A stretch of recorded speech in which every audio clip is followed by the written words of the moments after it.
పాపారావు గారు, చెప్పండి చెప్పండి చెప్పండి. ట్రంప్ ఇంత సడన్గా వలసదారులపై ఇంత ఆక్రోశంగా ఇంత దీనిగా వ్యవహరించడానికి నిజంగా అమెరికా ప్రయోజనాలను ఆశించే చేస్తున్నారనుకోవచ్చా మనం? అమెరికా ప్రయోజనాలు ఈ రకంగా తప్పితే పరిపూర్తి కాని స్థితికి అమెరికా దిగజారిపోయింది.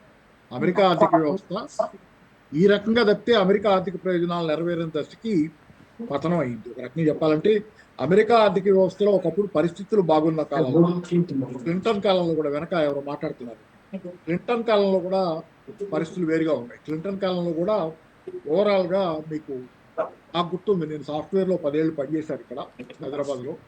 అయితే నాకు గుర్తు, కంపెనీలో చాలా మంది ఏమాత్రం సరైన క్వాలిఫికేషన్ అంటే డిగ్రీ మినిమం కావాలి కదా, దానికి యుఎస్ వెళ్ళాలంటే ఏదో డిగ్రీ కావాలి. అట్లాంటి లేని వాళ్ళని కూడా ఏదో రూపంలో ఇక్కడ వీళ్ళు పంపటం, వాళ్ళు అక్కడ ఉద్యోగాల్లో చేర్చుకోవటం జరిగింది. వాళ్ళకి అవసరమైన కాలంలో, వాళ్ళ పరిస్థితులు బాగున్న కాలంలో ఇంత ఆలోచనలు లేవు పరాయి దేశం వాళ్ళ గురించి రాకూడదు అనేది.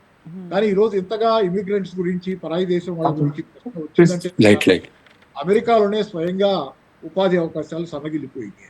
అమెరికా దేశ ప్రజలకు మనుగడ కష్టమైందని ఎందుకు అవుతుందనే ప్రశ్నలు కాసేపు పక్కన పెడితే, అమెరికాలో ఈరోజు ఏమాత్రం ఆర్థికంగా బాగా వాళ్ళకి మనుగడ సాగించుకునే కష్టమైన దశలో విదేశస్తుల మీద వాళ్ళ చూపు పడింది. విదేశస్తుల మీద వాళ్ళ చూపు పడింది. వీళ్ళు వాళ్ళే మాకు ఉద్యోగాలు లేవని నిన్నటి దాకా కూడా వాళ్ళు చాలా కంఫర్టబుల్గా ఉన్నారు. మనం పోతే మహా అయితే రేషియల్ డిస్క్రిమినేషన్ ఉంది. ఇది వలస అటు బయట నుంచి వచ్చినటువంటి స్కిన్ కలర్ మీద ఇంకో రకంగా రేషియల్ డిస్క్రిమినేషన్, వీళ్ళు ఏషియన్స్, వీళ్ళు ఆఫ్రికన్స్, బ్లాక్స్ అనేది ఒకటి, లేకపోతే బ్రౌన్స్ అనో ఈ డిస్క్రిమినేషన్ ఉంది తప్పితే ఇంకో రకంగా మనల్ని, మన అవసరాన్ని వాళ్ళు గుర్తించారు. ఈ మధ్య కాలంలో ఇది పెరగటం వెనక ఏంటంటే అమెరికాలో వాళ్ళకే సమస్యలు వచ్చాయి కాబట్టి వాళ్ళు ఇలా మనల్ని పొమ్మంటున్నారు.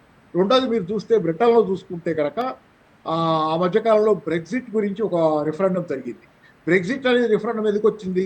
పోలాండ్ లాంటి దేశాల నుంచి లక్షలాది మంది యూకే వెళ్తున్నారు కాబట్టి, అలాగే చాలా యూరోప్ దేశాల నుంచి, మిగతా యూరోప్ దేశాల నుంచి, అది యూరోపియన్ యూనియన్ లో భాగం యూకే అనేది, కాబట్టి అక్కడ ఈజీగా వెళ్ళచ్చు ఒక దేశం నుంచి ఒక దేశానికి. కాబట్టి మా దేశానికి వచ్చి పడుతున్నారు వీళ్ళంతా అనేది కారణంతో బ్రిటన్లో బ్రెగ్జిట్ జరిగింది. అంటే బ్రిటన్ యూరోపియన్ యూనియన్ నుంచి బయటకు వెళ్ళిపోయింది.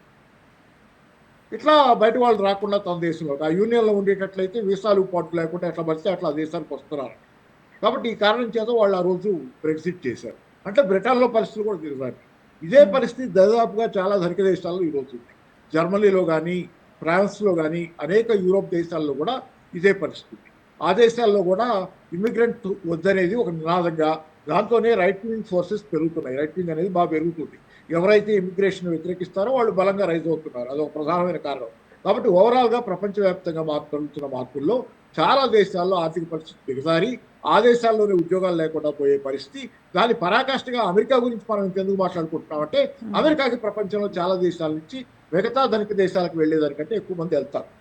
అలాగే అమెరికాకి ఎగుమతులు చేయడం మీద ఎక్కువ దేశాలు ఆధారపడ్డాయి. చైనా కావచ్చు, భారతదేశం కావచ్చు, చాలా ధనిక పేద దేశాలు, మెక్సికో కావచ్చు, ఇక్కడ బంగ్లాదేశ్ కావచ్చు, వియత్నాం కావచ్చు, మలేషియా కావచ్చు, ఇంకేదైనా చాలా దేశాలు, ప్రపంచంలో అనేక దేశాలు ఈరోజు అమెరికాకి ఎగుమతులు చేయడం మీద ఆధారపడ్డాయి. ఎందుకంటే అమెరికాలో కన్సంప్షన్ చాలా ఎక్కువ, వాళ్ళు జనాభా తక్కువ కానీ కన్సంప్షన్ ఎక్కువ.